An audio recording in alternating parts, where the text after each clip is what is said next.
What's going on, everyone? It's another video with your boy Yellow again. This time I kind of want to take it a little bit serious because there's things in the filmmaking world that we talk about, but at least on this type of platform doesn't get talked about a lot. So I wanted to jump right in about the stress levels and the anxiety and the depression sometimes of being an independent filmmaker. I want to say that maybe these past decade is that the concern about stress, anxiety, depression has grown more and more.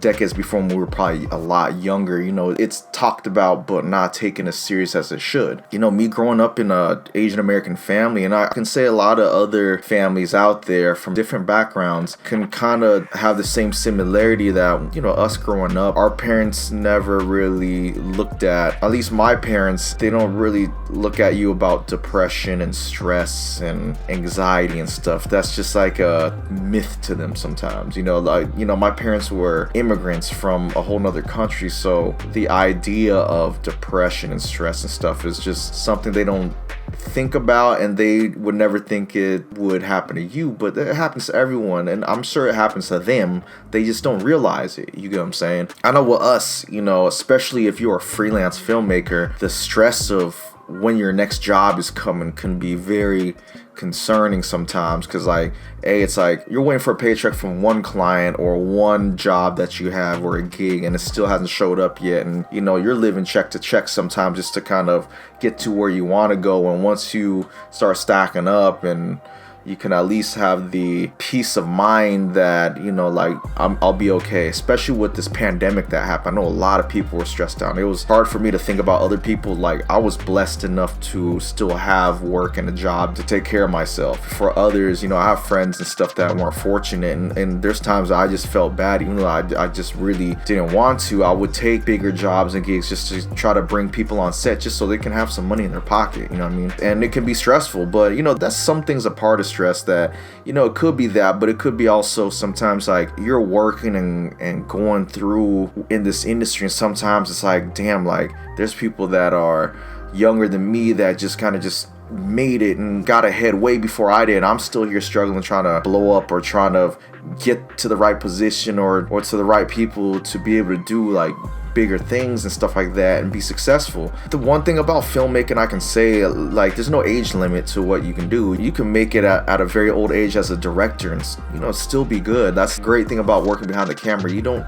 need to be a certain age to be able to make it. You know what I mean? If anyone can be creative, you can come up with an idea or a story and be able to tell a story or a visual experience that you can create for people to see at any age. You know what I mean? I can tell you now that going throughout this journey of being a filmmaker, yes, I do get stressed out about, and I know I get anxiety and I've been depressed, but I would say me growing up, I didn't really understand what it truly felt like. No one really described what that feeling is to me, but I felt it before. You get what I'm saying? My parents couldn't explain it to me, especially because there's always a small language barrier. They speak more fluent Vietnamese and I spoke more fluent English. I understand, I can talk to them about it, but sometimes there's things I just don't understand that can't just translate over for me to understand sometimes. But they weren't really, I don't want to say knowledgeable enough to teach me, but the communication between us wasn't always coinciding to each other to where we understood what I would go through, what they would go through. You know what I mean? But with what we do, it's a very high stress level type of work that we do, especially when you work for people that need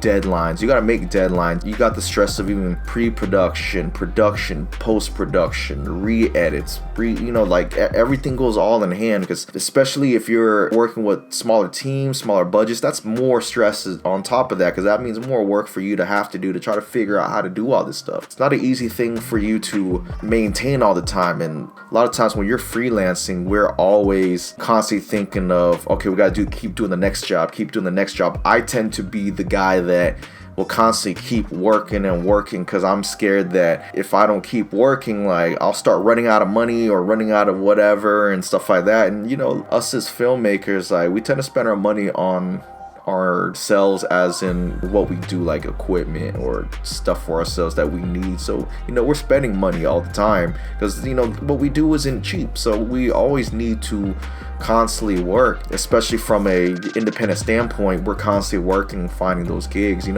a lot of times, like when you're waiting for your paycheck from clients and stuff like that might take a long time, and that's very stressful to think about because it's like sometimes you're fronting your own money to do things, and when you're waiting to get paid, it's like, damn, like I fronted all this money and I got stuff to come up that I need to pay for. Then there's another shoot that you might have to front up front to get stuff so you can get your money back through the budget that you were allotted to do other projects. So this world that we work in is very stressful. And it could be very depressing sometimes when like work doesn't start coming in, or you don't get hit back by certain clients or jobs and stuff because maybe they found another kid that's cheaper and younger and he's better because he started young and he learned all this new stuff that we didn't have back then. Or it all goes hand in hand. I will never hate on someone younger trying to get it on, but they'll learn when they get older that like their value is higher, and once they get older they'll start seeing other young people that will do the same thing they did, and they just can't be mad at that because I was that kid. But like it could be depressing when you keep working, you feel like you're gonna constantly work and feel like you're doing the right thing to go to where you want to go, and it's still not hitting. And thinking about that, it can hit sometimes too. Like I'm at the age of 32 right now. I finally picked up a camera about a little over 10 years ago. At the age of like 21 going on 22 is when I finally picked up the camera. I've been going to school for it prior to then and played around, but I didn't really take it as serious as I wanted to until around then. To me it was a late start, but for some people that was still pretty early. So I try to just jump in as soon as I possibly could. I've been working in this industry for a minute. I've done some things that are pretty notable, but I'm still not where I want to be. It took me time to really sit and just relax my mind and see where I'm at today and just be blessed on where I'm at, but then also not be too hard on myself and realize that there's people that are still working, are still trying to get, that are probably older than me, that are still doing things. So just keep going the same lane and direction that you're going to get to where you're at. I know we always work a lot, like a lot of us constantly work. We will constantly take jobs because we don't know when the next job will come, and once it starts getting light, like we always will hope to have the money that we might have saved up that would be good on those rainy days where like you'll get those months where we get tons of jobs, and there are those months after where it'll be dry and it can be inconsistent. You never know when that's going to happen. We keep steamrolling, but then a lot of times we'll steamroll our way to the ground to where it's like, you overexhaust yourself and you get tired and you get exhausted and your mind gets going and racing because you have a lot of things you have to fulfill, a lot of projects you have to get done. Sometimes you're taking so many jobs that you can't handle getting it done in a timely order on your own because you're by yourself sometimes. Like if you're doing one-man band stuff, like you have so many projects that you have to be able to get it done because these clients, they don't care how many other clients you have, they want their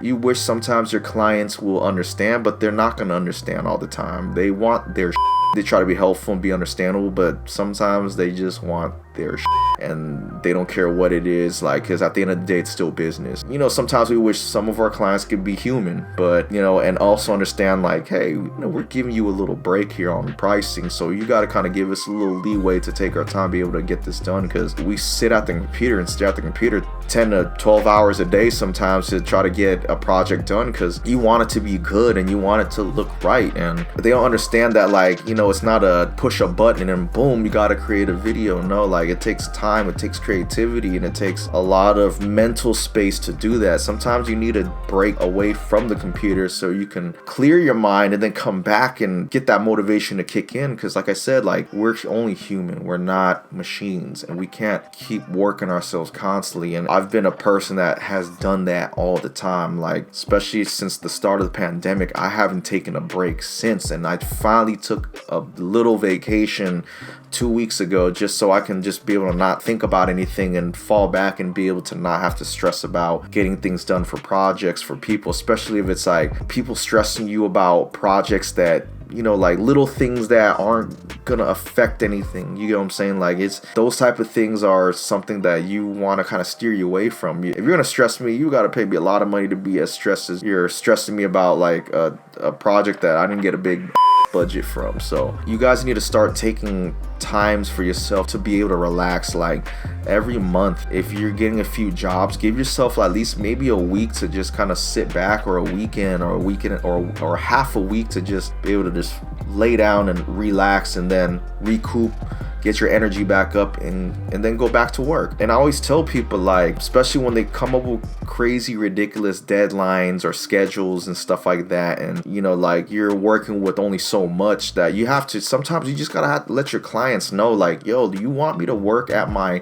100%? You gotta let me relax and rest up to give me my 100%. As human beings, we're like batteries. We gotta refill, we gotta re-energize, we gotta rest and get us back to 100% so we can go the next day and give you that 100% effort, instead of making us constantly work and go through this whole thing and only give you as much effort as we have in our tank. You know what I mean? Like, you don't want me to work at my 40% energy because I spent the rest of my energy from like prior, because you're having me work every single day for 12 hours or some of that sort. So you gotta let people know, like, we're only human. Like, you want me at 100% or you want my 100%, let me rest up to my 100% so I can give that to you. Because if they don't do that, like, they're not gonna get what they feel like they're paid for. But you also got to let them understand, like, you want what you paid for, let me give you that energy by giving me the time to build that energy to do that for you. Sometimes you got to tell people to f off.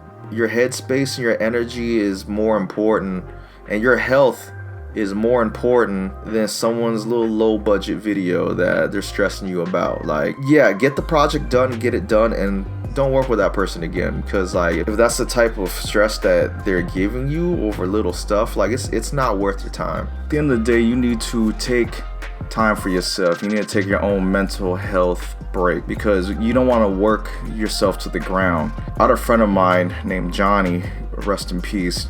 He worked so much, he worked himself into exhaustion. It took him to the hospital, and you know, he was a bigger guy, and you know, so it was already hard enough. So and it took him out, and that really opened my eyes and said, I'm not ever gonna let anyone work me to the ground, ever.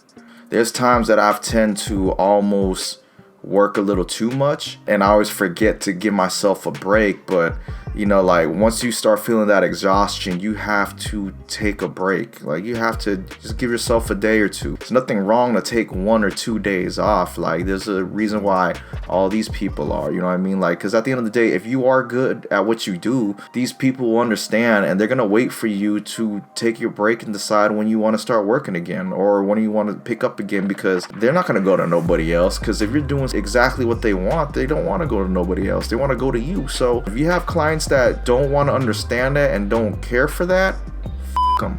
Tell them to kiss my ass and keep it pushing. You get what I'm saying? Because it's not worth your mental health if they're gonna keep doing that to you. Don't allow people to overexhaust you, and don't allow people to make you think you're not good enough, and don't allow this industry to bring you a lot of depression and anxiety. Like, yes, it does happen, but just remember, we're all here together. We're doing the same thing you're doing. We're going through the same thing too. So don't feel like you're alone, because somebody's gonna love what you do.